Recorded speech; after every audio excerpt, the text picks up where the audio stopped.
예, 우리 예수님대 대의를 문답, 30문을 우리 문답하고 말씀 받겠습니다. 하나님께서는 모든 인류를 죄와 비참한 상태로 멸망되도록 내버려 두셨는가요? 하나님께서는 일반적으로 행위 언약으로 불리우는 천언약을 파기함으로 말미암아 빠지게 된 죄와 비참한 상태에 있는 사람들을 모두 다 내버리지는 않았다. 하나님께서는 당신의 순전하신 사랑과 자비로 당신의 택한 자들을 구원하셔서 일반적으로 은혜의 언약으로 불리는 둘째 언약으로 구원의 세계로 인도하신다. 아멘. 죄지었기 때문에 다 멸망해야 되지만 택한 자들을 하나님 구원하신다라고 하는 그런 내용입니다. 오늘 우리 믿음으로 야고보니까 앞에는 20절이 되어 있고 뒤에는 21절이 되어 있어서 21절을 한 번 더 읽도록 하겠습니다. 같이 읽겠습니다. 믿음으로 야곱은 죽을 때에 요셉의 각 아들들에게 축복하고 그 지팡이 머리에 의지하여 경배하였으며. 아멘. 네, 오늘 야곱에 대해서 보는데요. 야곱의 생애를 우리 주일 오전에 또 마침 보고 있어서 계속 살피고 있는데 그 생애를 보면 은혜 가운데 야곱은 생애가 계속되었구나. 이걸 우리가 볼 때 아브라함에 대해서 참 믿음의 조상이고 또 이삭은 순종적이고 여호와 일에 그 번제 드리는 그런 관심이었는데 야곱을 딱 보니까 누구 닮은 것 같아요? 우리하고 너무 닮았구나.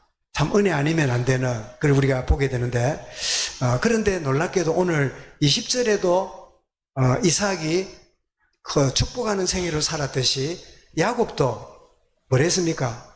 자녀들을 축복하고 지팡이 의지하고 하나님을 경배했더라. 이렇게 하는 걸 보면서 쏘기고 빼앗는 인생이었던 그가 얼마나 변화되었는지 모든 사람 뭐 하는 인생이에요? 축복하는 인생으로 참 이렇게 생애가 은혜 가운데 바뀌었구나 하는 걸 보게 됩니다. 그래서 먼저 우리 볼 거는 야곱의 가정 배경입니다. 우리 PPT가 조금만 돼가지고 이렇게 같이 봐야 되겠습니다. 히브리 11장에 나오는 인물들은 보면 그들은 특별한 사람들이 아니었죠. 배경이 좋거나 뛰어난 경우도 없었습니다. 오히려 약점들을 가진 사람들이었어요. 아브라함부터 그랬잖아요. 약점들을 갖고 있는. 자, 그런데 한번 읽어볼까요? 시작. 이런 인물들을 하나님께서 절대적인 언약의 약속의 성취와 전적인 은혜의 손길로 이끌림을 받았을 뿐이다. 그렇죠? 이끌림 받았을 뿐이다. 그래서 본문은 야곱을 믿음의 인물로 소개하고 있는 것을 보게 됩니다. 그래서 야곱의 이 집안 배경을 먼저 보겠는데요. 야곱의 가정 배경은 조부모님은 아브라함과 사라지요. 부모는 누구지요? 이삭과 리브가지요. 쌍둥이 중 둘째로 태어나는데요. 첫째 태어난 아이는 에서인데 몸이 붉다고 몸에 털이 많아서 에서라고 지었고 야곱은 왜 야곱이라 지었지요? 형의 발꿈치를 잡고 나왔단 말이에요. 그래서 발꿈치를 잡고 나왔다 해가지고 야곱이라 불렀는데 그 뜻을 풀이면 속이는 자 이런 뜻입니다. 속이는 자. 아주 이렇게 그 약삭 빠르고 이런 모습이지요. 자, 결혼을 했습니다. 이 부모님이 근데 20년 만에 하나님의 응답 가운데 이 쌍둥이가 태어났고 그게 야곱이 태어났지요. 자, 이걸 보면서 저와 여러분의 모든 자녀는 우연히 태어난 게 아니라 응답 속에 태어났어요. 아멘.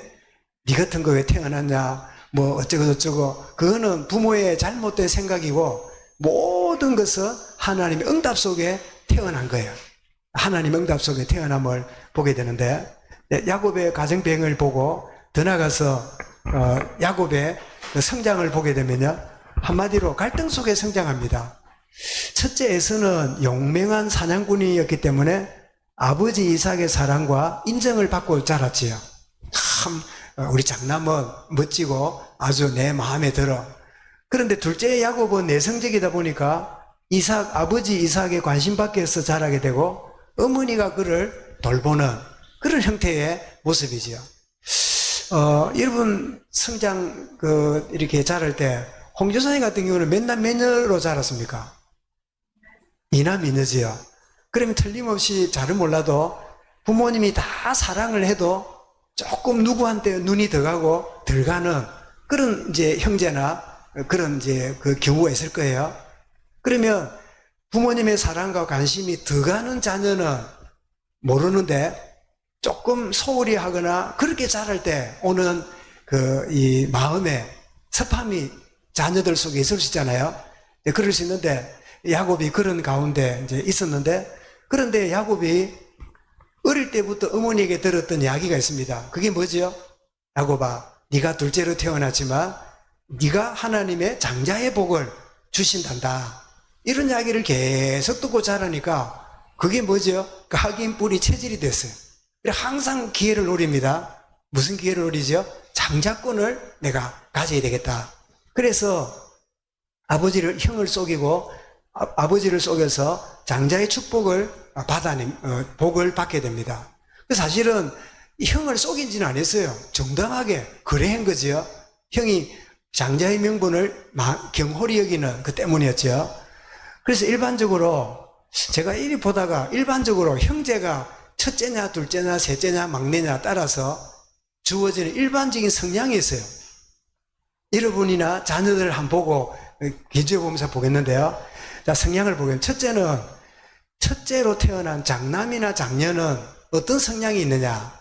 여러분 중에 장남이나 장녀로 태어난 분 있죠? 이런 사람들의 성향이 뭐냐? 책임감이 있어요. 동생들을 돌봐야 된다는 압박 속에 자라서 책임감이 강하는. 그래서 놀러도 못 갑니다. 동생 안 보나? 이러면 동생 본다고 그렇게 지내는. 그리고 어떤 성향이 있냐? 성취적입니다. 부모의 기대를 많이 받음으로 성실하고 목표지향적인. 그래서 그 첫째가 보면 부모 말을 잘 듣고 뭔가를 이루어내는 애도 있고요, 부담이 돼가지고 눌리는 애도 있고, 하여튼 그런 성향이 있죠. 근데 장자는 보면 리더십이 있습니다. 조직적이고 계획적이고 지도자 역할을 하는 그런 경우도 많아요. 왜냐하면 어릴 때부터 이렇게 첫째라고 인정받고 이런 게 있으니까요. 그런데 첫째에 태어난 경우에 보수적 경향이 많습니다. 안정과 전통을 중시하고 신중한 성격을 가졌기 때문에 부모님 영향을 많이 받아가지고 보수적인 이런 경향을 갖게 되죠. 근데 장자의 단점이 뭐냐? 완벽주의고 스트레스로 눌려가지고 자라는 이런 경우도 많아요.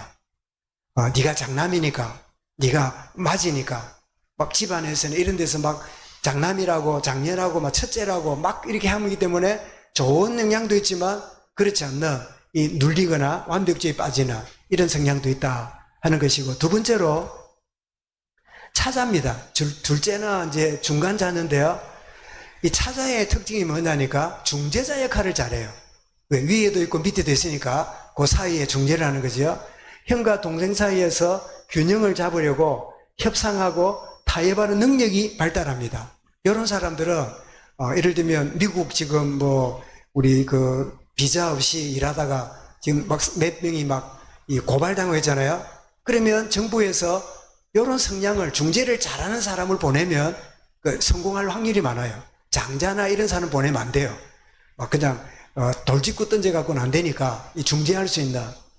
또 사회성이 있습니다. 주목받기 위해서 사교적이고 유머러스한 성향을 띱니다.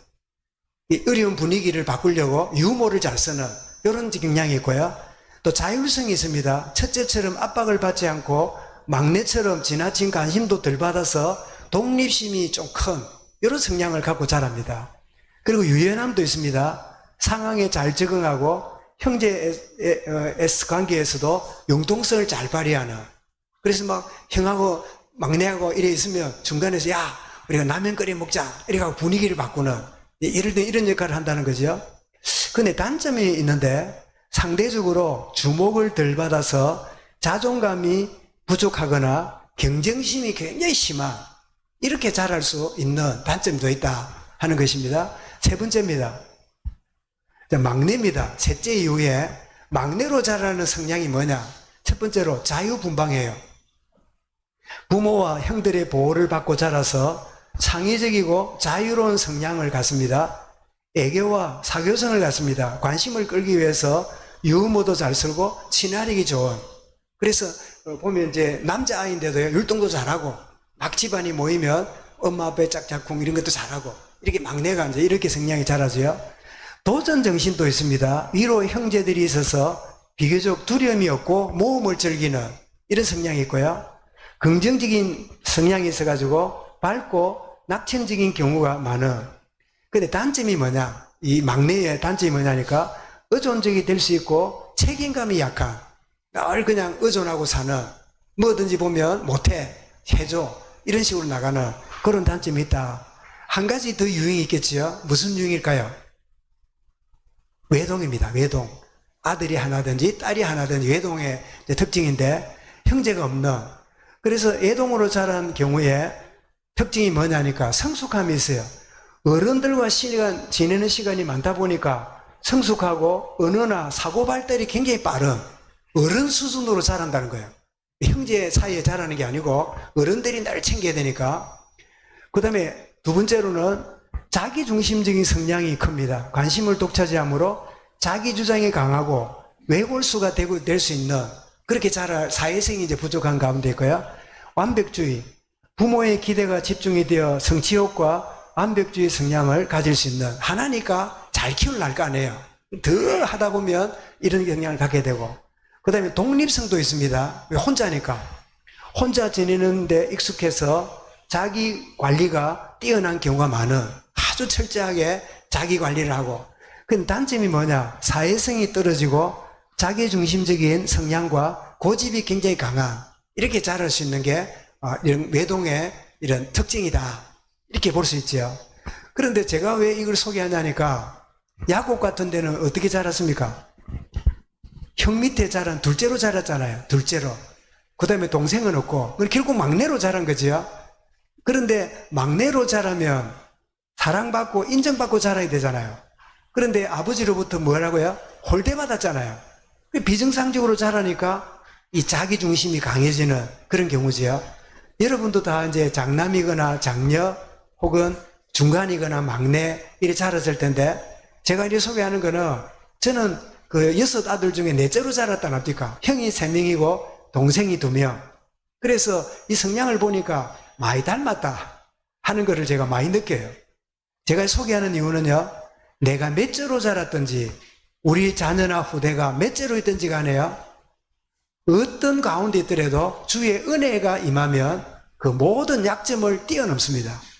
그 약점이 오히려 굉장히 소중한 강점으로 바뀌는 그런 하나님의 은혜가 있다. 그 이야기를 제가 해드리고 싶어서 제가 소개한 겁니다.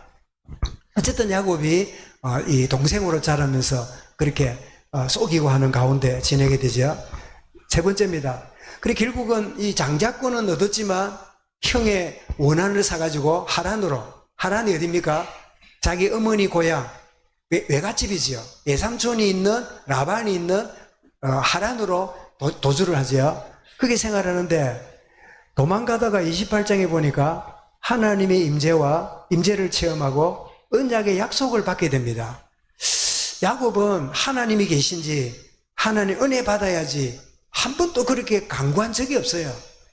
하나님의 전적인 시간표 속에 외로운 야곱에게 하나님 임재가 주어지는. 그래서 우리도 그렇지만 자녀들도, 우리 자녀들이 뭐든 잘 된다고 여러분 잘 되는 게 아닙니다. 여러분, 때로는 자녀들이 외로워지고 힘들어지고 지 하는 일에 큰 낭패를 겪기도 하고, 우리 기도하고 있으면 그것이 우리가 알지 못하는 하나님을 만나고 은혜의 비밀을 깨닫는 그런 시간표가 될 수 있다. 이 사실을 알기 때문에 이런 무슨 문제가 올 때 그 문제를 이기게 해달라 기도도 있지만, 이 문제를 통하여 오늘 나처럼 뭐라고요? 근원적인 것이 회복되는 기회가 되게 해주옵소서. 그렇게 기도해야 될 줄 믿습니다. 자, 20년 동안 레아와 라헬을 통해서 자녀를 얻는데 13자녀를 얻습니다. 12아들에다가 딸 하나 낳았잖아요. 누구지요? 디나였지요. 삼촌 라반과 암투 속에서도 하나님의 간섭으로 큰 산업을 이루고 돌아오게 됩니다.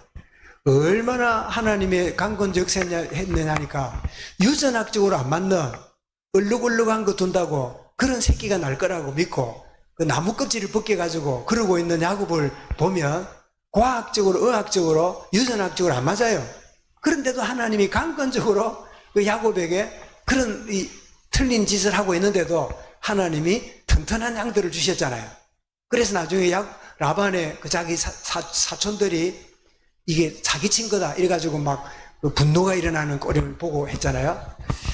야복강가에서 돌아오다가 하나님의 사자를 만나게 되는데 한도 뼈가 부러지고 하나님의 축복을 받게 되면서 야곱이 이스라엘로 바뀌는 이런 주의 은혜를 누리게 되지요. 우리가 꼭 뼈가 부러지고 문제가 막 눈에 보이게 와야 문제는 아닙니다. 정말 우리의 자아가 깨뜨려지고 우리의 신념이 무너지면 그때부터 무너진 벽으로부터요 은혜의 빛이 들어와요. 여러분, 자아는 벽입니다. 신념은 단단한 함정 같아요. 거기 있으면 안전한 것 같고 보호받는 것 같아도 그게 무너져야 뭐가 들어요? 그때 은혜의 빛이 임해요. 그래서 은혜의 빛이 임하는 전 단계가 뭐냐? 부러지는 거고 깨뜨려지는 거다. 파쇄되는 거다 하는 것을 우리가 알게 되지요. 자, 야곱에서 이스라엘로 바뀌었습니다. 그래서 우리가 받게 되는 교훈이 뭐냐 할 때 인간의 약점을 가진 자였지요. 그래서 야곱은 자신의 약점을 알고 더욱 은혜를 사모하며 사는 인생이었어요. 여러분, 저와 여러분이 내 약점이 있다 생각할 때 눌리는 게 아니라 더욱 그래서 하나님의 은혜가 더 필요해. 여러분, 이런 사모함이 있다면 내 약점이 뭐지요? 그 약점이 하나님의 은혜의 선물이 되는 거죠. 두 번째입니다. 가진 약점을 하나님의 은혜의 증거로 알고 산 인생이었고, 그래서 자신이 33장에 그 환도뼈가 부러지는 32장이었죠. 일이 벌어졌는데 그 환도뼈가 부러지고 쩔룩거리고 있는 이 모습이 형과 화해하는 일에, 형의 마음을 변화시키는 일에 도구가 됐잖아요. 우리는 강해야 된다 생각해요. 내가 남보다 처지면 안 된다 생각해요. 우리는 뭔가 뛰어나야 된다 생각해요. 때로는 여러분, 내 연약함이 하나님의 은혜가 임하고 관계가 회복되는 좋은 도구가 될 수 있습니다. 여러분, 너무 연약해지고 너무 부족하다고 덮으려지 말고 내 모습 이대로. 그래서 여러분, 우리가 잘못하거나 허물이 드러날 때요, 이걸 변명하고 덮고 막 이렇게 핑계하는 게 아니라 사실적으로 인정하고 받아들이고, 여러분 그것을 이렇게 고백하게 되면요, 관계가 오히려 더 회복되는 것을 누리게 되지요. 야곱의 약점은 형과 화해하는 일에 좋은 참 도구가 되었다 하는 걸 보게 됩니다. 그리고 단을 쌓고 기도함으로 영의 인도받는 21절 하반절에 뭐라고요? 야곱이 자녀를 축복하였고 뭐를 의지했다고요? 지팡이를 의지하여 하나님을 경배하였고, 이게 야곱의 마지막 생애의 모습입니다. 그 지팡이 머리에 의지하고 경배하였으며, 그래서 제가 야곱이 이제 자녀들을 축복하고 손을 들어가지고 오른손 왼손 올려서 실제로 안수기도 하는 내용이 창세기 후반에 나오는데요. 누구 자녀한테요? 요셉의 두 아들에게. 요셉이 죽은 줄 알았더니 애굽의 총리가 되어 있었고 므낫세와 에브라임이라는 두 손자가 있었잖아요. 그 축복하는 모습을 보게 되는데 그 모습을 누가 그려놨어요. 내가 그리려 했더니 화가가 그린 바람에 제가 안 그리고 누가 그린 겁니다. 한번 보겠습니다. 자, 이 사람이 누구냐? 야곱이에요. 제법 이발소를 갔다 왔는가 반듯해졌다 그죠? 하고는 두 자녀를 축복합니다. 축복하는데 이때 당시에 야곱이 눈이 어두워가지고 장남과 큰 손자와 작은 손자 구분을 못했어요. 그래서 헷갈리면 안 되니까 요셉이 어떻게 합니까? 장자는 아버지 오른손으로 딱 가게 하고 차자는 왼손으로 가도록 이렇게 앞으로 고했잖아요. 그러니까 이제 에브라임하고 므낫세 에브라임이 할아버지 앞으로 갔는데 할아버지가 여러 손을 내밀면 오른손은 장자에 가고 므낫세, 그죠? 두 번째는 에브라임 차자에 가야 되는데 이 아버지가요 오는데 앞에 오니까 손을 어떻게 해요? X자로 또 이래가 죽고 하는 거예요. 그 요셉이 이거 아버지가 왜 이러나? 아버지 번지가 다릅니다. 아버지 잘못됐습니다. 이러니까 야곱이 뭐라고요? 나도 안다. 나도 안다. 하나님이 그렇게 축복하기 원하시니까 내가 이렇게 축복하는 거다. 이랬더니 실제로 여러분 이 에브라임이 나중에 엉뚱한 짓 했지만은 북쪽에 있는 이스라엘의 대표 민족이 다른 지파가 아니라 에브라임 지파가 됩니다.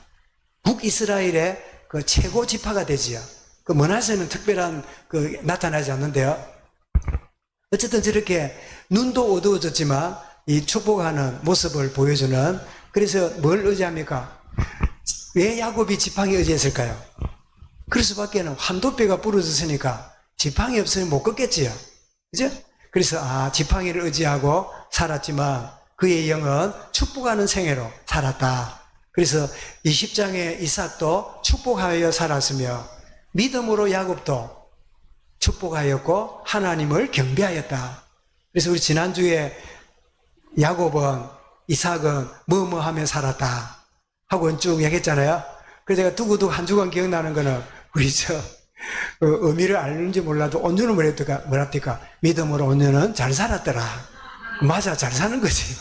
그래, 단순한 물질적인 이야기만 아니라 영적으로 들어간다면 잘 사는 게 그 믿음의 결과지요. 사실은요. 정말 믿음으로 야곱의 생애가 하나님의 믿음으로, 은혜로 살았던 생애, 축복하며 그리고 하나님을 끝까지 경배하며 사는 인생, 그런 축복의 생애로 나아가는 그런 믿음의 사람으로 온전히 살아가는 그런 은혜가 있기를